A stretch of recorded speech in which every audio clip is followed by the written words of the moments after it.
Hey everybody, I'm Matt. Welcome to my barn.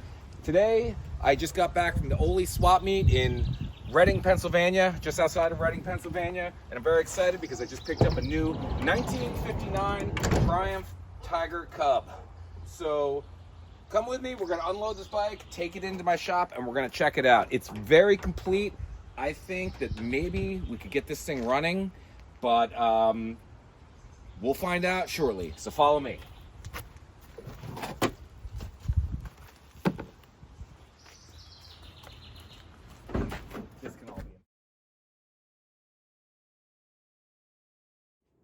All right, bike's up on the lift. I just want to show you guys a couple cool things. I have a 1956 version of this same bike, so I am well aware of some of the really hard to find parts that are on this. Number one, as you can see up here, it's missing the top of the headlight nacelle. Someone just tucked the lens in here, and we'll get a new nacelle, a new speedometer. I've already got someone who says he has one in stock. That's coming soon. But check this out. This is a PRS8 switch. Everything on the wiring harness comes up to this one junction. And see all these little screws? It all comes together with this. These are impossible to find. At least one's in good shape. It's on here. Even this little doodad right here, you see this mechanism. This tells us what gear the bike's in. I don't know who needed that thing because these things are 4 speeds. I mean, you can pretty much figure out what gear you're in just by counting, but it had an indicator with this cable connected to the gearbox right here. Maybe that's the clutch. Right in here. And that cable, as the gearbox moves and goes from 1st through 4th gear, it changes the position of this mechanism here, and it turns a dial. On the headlight nacelle, which I'm getting, there's a dial, and it says 1, 2, 3, 4. Pretty cool. Completely functionless, other than being cool looking, but it has it, and that's a win. So, yeah, check out over here. All the wiring looks relatively unmolested. These original rectifiers with the big circles, hard to find. Took me a while to locate the correct one for my 56, but it's here. More importantly, it doesn't look like someone yanked everything apart and put it back together incorrectly. Just about every single thing that I'm looking at looks factory. I mean, there's a breather tube here that someone taped on there. That's, that's fine. But, even the original fuel line for the gas tank came with it. Now I need a petcock, and then I'll need to clean this thing out and probably clean the carburetor. This is a 76 carburetor, little guy, and it even has this rubber hose that connects the carburetor to the air filter, the Volks air filter. This piece, never on the bike. They almost have all disintegrated away. This is the most complete 1959 Tiger Cub I've ever seen. So I'm very, very excited. My plan is to keep it pretty much in this condition. I'd like to clean it up, get all this dust on it. I already took a rag and wiped some of the grease and grime off the paint, and it does shine up kind of nicely. But I'm going to leave the patina as is. Wipe it down with some WD-40, give it a wash, and try and get it running. So first things first, let's see if this thing has any spark. Come on. Oh, we got a spark. Can you see that? This thing is gonna come alive. We just have to spray some carb cleaner in there, and I bet it'll fire. All right, we got a spark. I'm gonna try and get this carburetor off and shoot some carb cleaner in there. Can you hand me that screwdriver? What is this? Lola. My daughter is filming this video. This is my son's workbench. His little Melissa and Doug tools. Yeah, and thanks, Lola. Whenever you're taking apart old rusty screws, always apply penetrating oil. It'll make life easier and less likely to strip these things out, trying to get them unstuck. Now, these are pretty corroded on there, and of course it's in a very difficult position. So I think what I'm going to do here is take this stuff off, and we're going to gas tank's coming off. I had to remove the strap temporarily. We're going to strap this back down. This is just sort of temporarily held in place by this.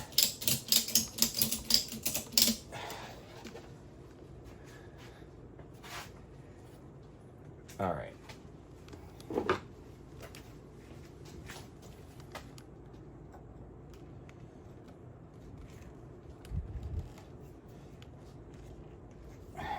Here comes screw number one. We are opening up the float bowl to see what it looks like inside.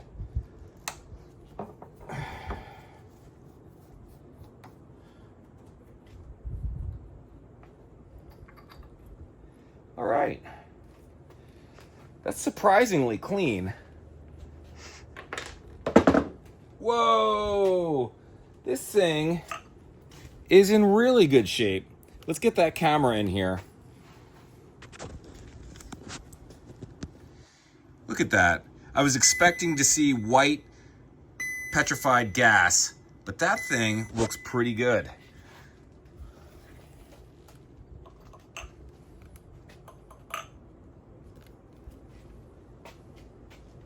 Now the throttle cable is stuck, so I'm going to put a little penetrating oil down that and see if we can unstick it.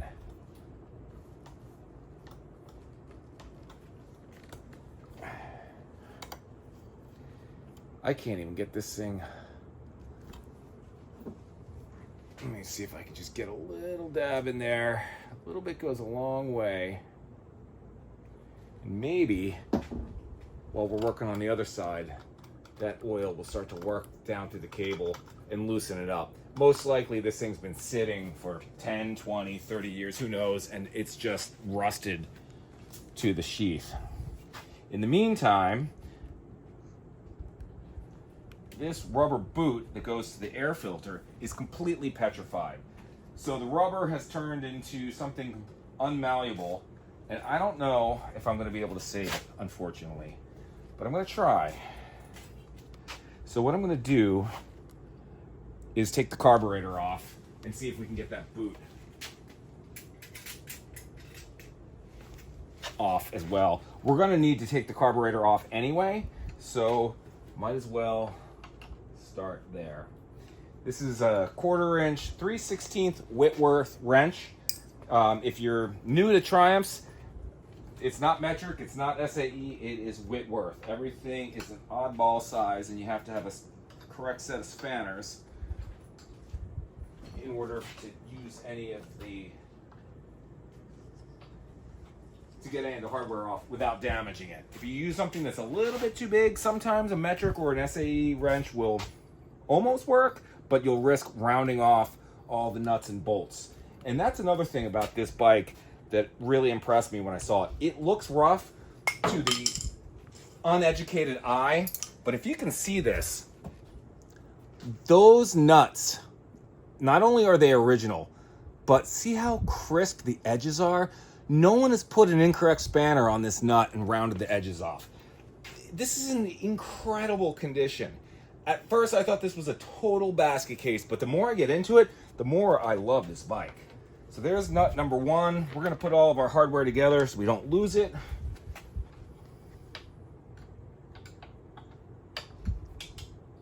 Could I see that wrench for a second?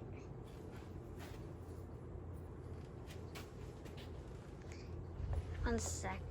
I want to get it down here. Do you want it back? Yes, please. Lola! The Melissa and the, give me my other wrench, please. We're so close. We got to get into this thing. Stop horsing around.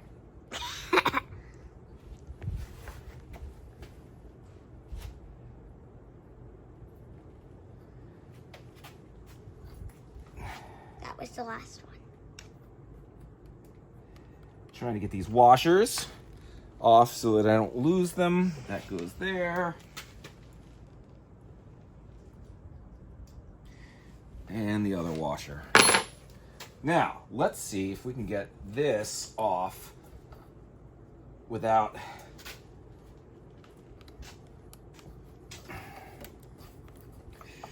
It is going to be tight. This rubber boot here, this little tube, is just hard as a rock.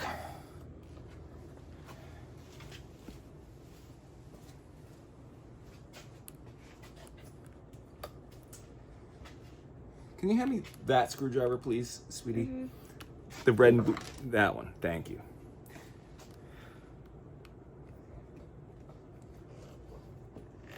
A little bit of penetrating oil on this. Let that sit for a second.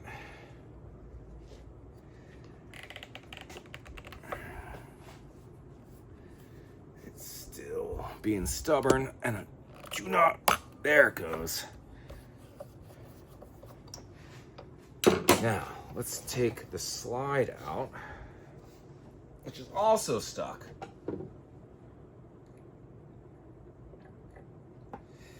Give that a second.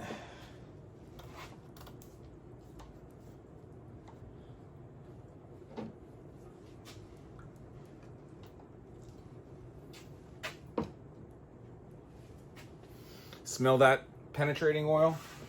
That Croyle? Croyle, if you're watching, sponsor me. Can never have too much of this stuff. Now, I'm trying to get this off without mangling anything. And right now, there's some old guy yelling at me, "Don't use the channel locks!"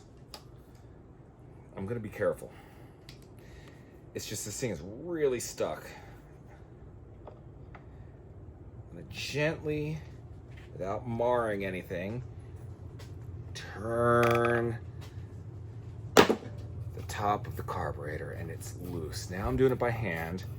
I'm being very careful not to mar up any of these knurled pieces because, like I said, they're in just such good shape. You just never find them this way.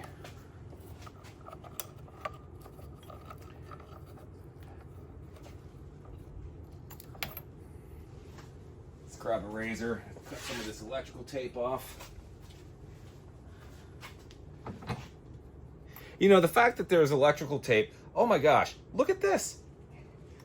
Come in here. Come around this side. I want to show the users. Check this out. Factory. I tried to catch my daughter in mid-dance. I don't know what she's doing. Look at this. These are original factory aluminum wire ties from Triumph. I'm assuming they're from Triumph. This is what would have come on the bike originally. 1, 2, 3 of them. Unbelievable. Obviously, someone added electrical tape, but original wire ties.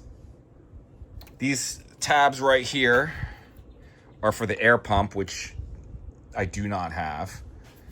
The original Lucas coil there, original branded Lucas.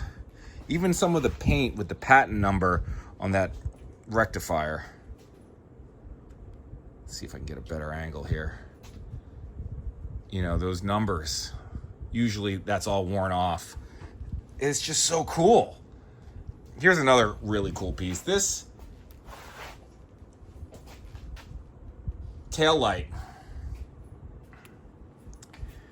hard to find. Usually they're cracked or really faded. I know how hard this is to find because, like I said, I have a 56 and that piece took me a while to find. And when I did, it was like $100. You can zoom in, you can see the Lucas marking. I didn't want to use an AMCA one on the other bike, so I popped on a $100 replacement new old stock tail piece, but this one has the original. You can even see down here the Triumph branding on the license plate. A little bit of paint flaking off here, but that original decal is still intact. It's just so cool. So cool. Original herringbone oil lines. These oil lines right here, factory. I am just finding more and more cool stuff as I go through this. So let's see. If you look down here, these rocker covers with these fins, these are Webco, aftermarket, but period correct. Very cool. accessory. The original covers for those rocker, covers would have been pressed steel. So these cast aluminum thinned aftermarket Webcos are a really cool period piece. I was showing this to a buddy of mine, Albert Hartman, up in Oley today, and he was looking over it and just pointing out all kinds of cool stuff. And Albert's an expert with this, but he said one of the cool things is finding a bike that you can just tell somebody loved. They put accessories on this bike because they loved this thing. Whether it was their first bike or this was just something that they used for competition or bringing it to the campsite and they wanted to bring it in the back of their truck when they're hauling their Airstream. Someone put a lot of thought and effort into the accessories.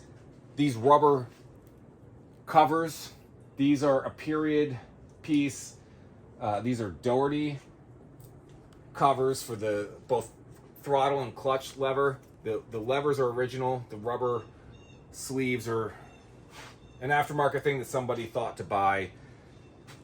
So many cool things. I cannot get this carburetor off without removing the rubber boot. It's hard as a rock, but I just gonna throw a Hail Mary here and see if I can heat this thing up and get the rubber to soften up a little bit without torching it and causing it to catch on fire. So I'm just gonna hit it with some heat here, very lightly, but I'm gonna go all the way around and try, like I said, without torching it and scorching anything. I'm just gonna try and heat this guy up a little bit and see. Oh yeah, look at this. We got some movement there. So it's not in great shape. It may need to be replaced, but there it is. It's off. Rubber boot is off. It's probably gonna need a replacement. So here is the carburetor. And maybe that is why the throttle is stuck. It's not the cable, but the throttle slide itself is stuck in there. So what I'm gonna do is I'm gonna hit this with some penetrating oil. We're gonna let it sit and see if we can't free this thing up. Hey everybody, I'm back. It's another day. I'm here by myself today. My daughter is not interested in filming, so thank you for your help yesterday, Lola. This time I'm solo. So here's where we are. Yesterday the carburetor was stuck. I could not get the slide out to save my life. I used a little bit of heat and I wanted to be careful. I was warned that you can easily melt these carburetors. The metal's pretty soft, and I know that to be true because one time I soaked this thing in carburetor cleaner too long and it started to dissolve the aluminum actually. So anyway, I put penetrating oil, give it a little bit of heat to try and maybe just break loose whatever was in there, let it sit overnight, and it is starting to slide out here. I started just kind of shimmying this up with a screwdriver. Now I'm not terribly concerned about damaging this. I actually have a new carburetor, relatively new, that's in excellent shape. And I think I'm just gonna run this one because I want this thing to run. So I really just need to get the slide out so I can get the throttle cable free. So I'm gonna pry this thing out with a screwdriver. I wouldn't do this if I was trying to reuse the carburetor, but we don't really care in this situation. So let's see what I can do. It's so close. So close. Oh, come on. There it is. It's off. So, I don't know. Little bit of scarring on the inside of the board. You probably can't see it. It doesn't matter. Just take my word for it. I want to use the new carburetor anyway. So, the slide is free.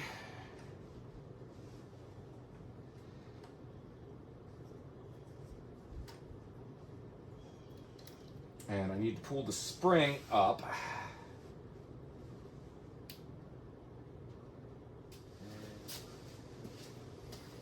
All right.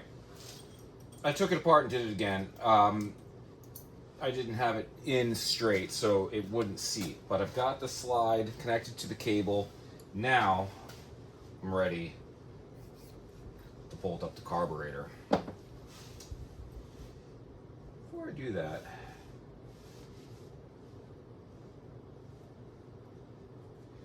just looking at the gaskets. They look pretty good, actually. Let's see what happens.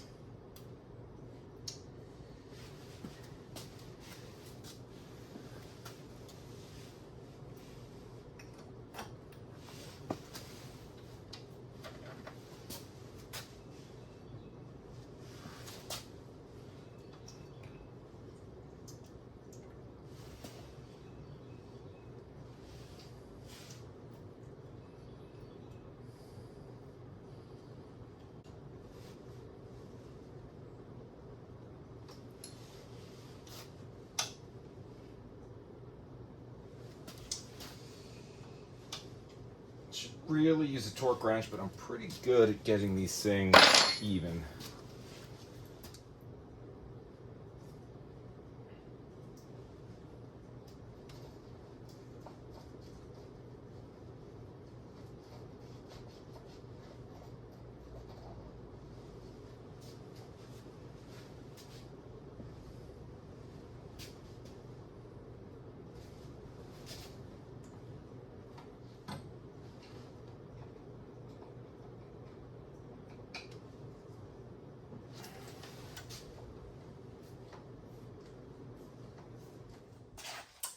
Hey, what's up, everybody? I'm back. Got sidetracked yesterday with family stuff, and I didn't get to finish putting the carb together. But after a little fiddling, I managed to get the cable to fit into the slide as it's supposed to. And I'm going to say this right now, I got to replace the cable. The cable is kinked in several areas, so it doesn't rebound correctly. But for the sake of just seeing if we can get this thing to fire up, I'm going to use it for now, and I'll place an order for a new one. So in the meantime, I got the cable on. I just have to put the carburetor back on the manifold. So I have it just sort of resting here. And we're going to reconnect the washers. Tighten these. You know, you don't want to over tighten these things because it'll warp the base where the manifold connects to the base of the carburetor. All right, so that's on there. I do want to see what happens. Actually, let's just make sure we still have a spark here before I start getting carried away. I did yesterday, so I'm going to hook this battery back up. This is just a little tiny 6-volt. This is really one for a ballast for a fluorescent light, but it'll work for now.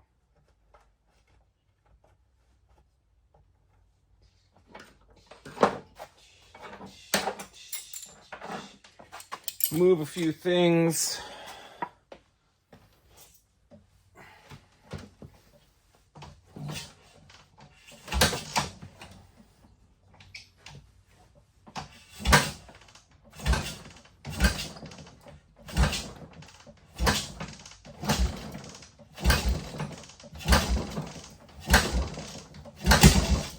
Oh! I heard some life. Well, we know it's sparking because you heard that backfire. I think one of the problems is slide's not going back down. So it's just not rich enough.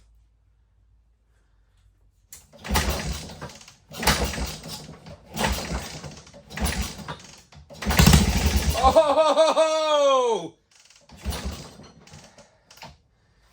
Well,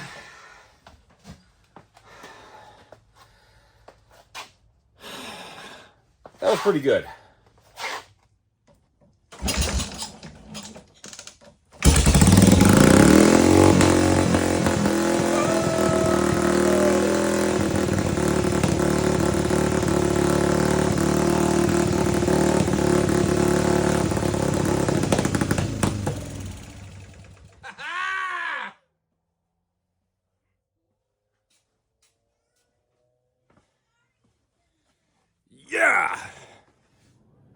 All right, we finally got it running.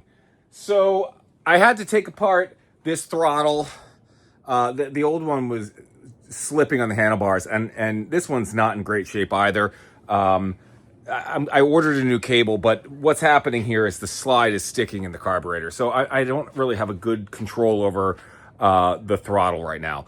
But I knew that I wouldn't be able to get the thing started with the other slide, or the other throttle rather, yesterday. So I put a new clamp on it. That's relatively tight on the handlebar. And then the other thing I did is I wanted to see if it would run with the carburetor. So I actually put some gasoline in the float there. That, what you just saw, was I started it with carb cleaner just to get the thing going. And then it actually ran and sucked all the gas out of that float. So that's a great sign. You can see all the smoke blowing out of my door here. It hasn't been run in who knows how many years. And I got to change all the fluids. There's probably oil down in the sump. But man, it ran! This thing has life left in it. And I think I can tune it up, clean it up, get that carb sorted out. And I got to clean the inside of the gas tank yet because that's kind of crusty. And then, yeah, I'm just going to ride it. I ordered a top headlight nacelle, ordered a switch and a key, and somewhere in the barn, I've got the battery cover. I've got another one. I know I do. I just have to find it. And look at this. I started polishing. It looks like someone sprayed varnish or something on this, which is yellowed. But I was able to clean this up quite a bit. It took a little time, but I think that looks pretty good compared to what it used to look like. And obviously that wheel came up really nicely. The back wheel looked pretty crusty, but you know, just a little bit of steel wool, all that junk comes right off, and there's shiny chrome underneath.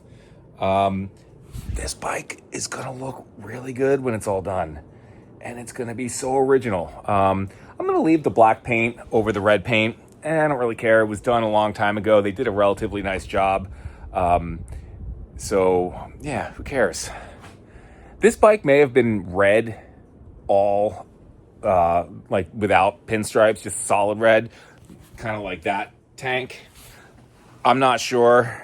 It's a T20c. I think that would have been an entirely red bike, not a white and red. So whatever. The white and black with the red pinstripe, I think looks pretty cool. Yeah, goal is get this thing running and bring it up to the Triumph Rally in June in Oley, Pennsylvania. Hope to see you there.